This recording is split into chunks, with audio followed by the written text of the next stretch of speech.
Today's episode is part of a new series I call Reluctant Lessons, where businesses go wrong. This is where we take a clear, honest look at companies that didn't just struggle, they fell, sometimes epically. And more importantly, we explore why.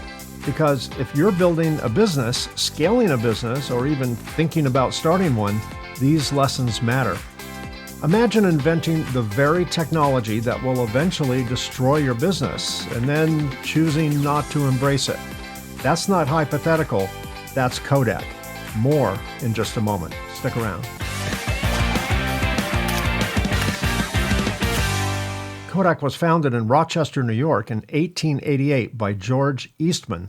And for most of the 20th century, it didn't just participate in photography, it defined it. Kodak made photography simple and accessible. Their slogan, "Just press the button, we do the rest," captured exactly what they delivered. At its peak, Kodak controlled roughly 90% of film sales in the United States and about 85% of camera sales. This wasn't just a successful company, this was dominance. And it went beyond just market share. Kodak became part of the American lexicon. The phrase Kodak moment was widely used to describe a special moment worth capturing. It even extended into pop culture. In 1973, Simon and Garfunkel released the hit song Kodachrome, celebrating the vivid colors of Kodak's film. When your product is being sung about on the radio, you've reached a level of brand awareness most companies will never experience.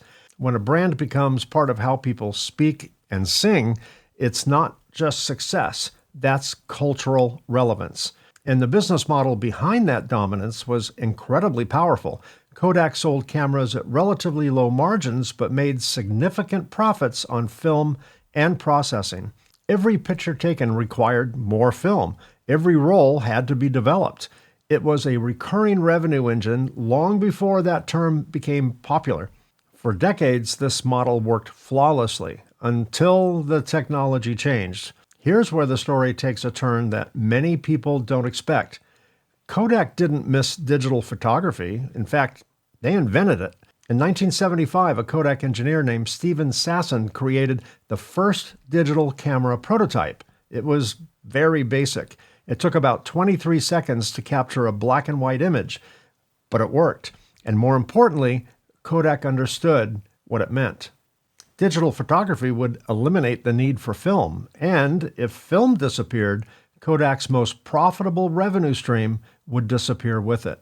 So, Kodak faced a decision: embrace digital and disrupt their own business, or protect the model that made them so successful. So, they continued to invest heavily in film. They treated digital as something to explore, but not something to fully commit to, because digital represented a threat, not just an opportunity. And this is where the real lesson begins.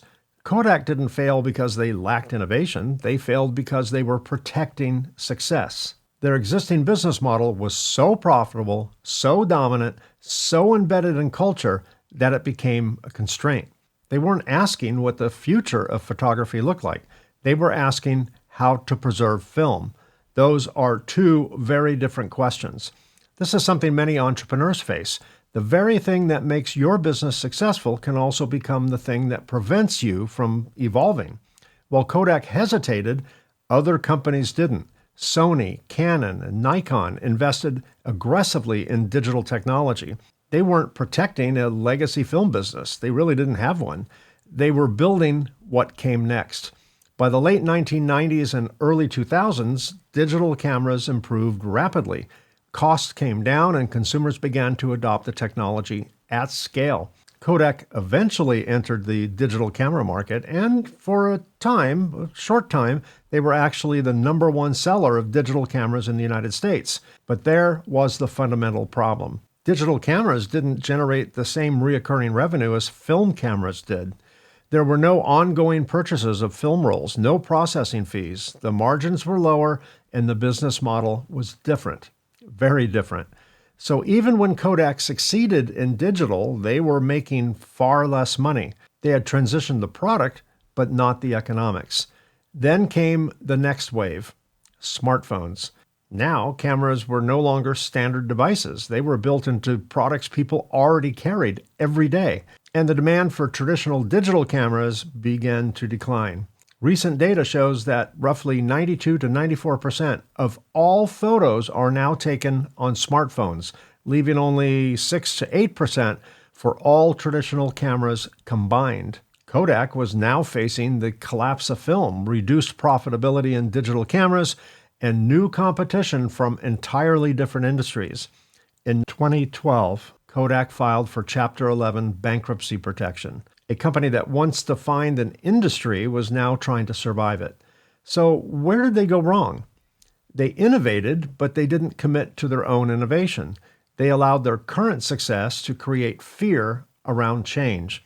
They failed to adapt their business model even when they adapted their products. They hesitated at a time when leadership required decisive action, and perhaps most importantly, they saw the future but chose not to fully embrace it. If you take anything from this, take this. Your business is not defined by what made you successful yesterday. It's defined by your willingness to evolve tomorrow. And that's uncomfortable, especially when things are working, especially when you're profitable, especially when change threatens the foundation of what you've built. But that's exactly when it matters most, because disruption doesn't wait for you to be ready. Kodak didn't fail because they didn't understand what was coming. They failed because they did understand and they hesitated. One might say they blinked. And just like a photograph, that ruins the picture. And that may be the most dangerous position any business can be in, seeing the change but resisting it. If success is the reward for doing things right, then adaptability is the price of staying relevant. Kodak's story isn't really about film or cameras. It's about decision-making when everything seems to be working. Because that's when the real test happens, not when you're struggling, but when you're succeeding. The question is simple, but not easy. Are you building for what is or preparing for what's coming next? I'll have more stories of business miscalculations over the next several weeks, including Blockbuster, Nokia, BlackBerry, Sears, and many more. Unfortunately, there's no shortage. Be sure to subscribe to the podcast to be notified when new episodes drop. Thanks so much for being here. I really appreciate it. I'll see you again soon.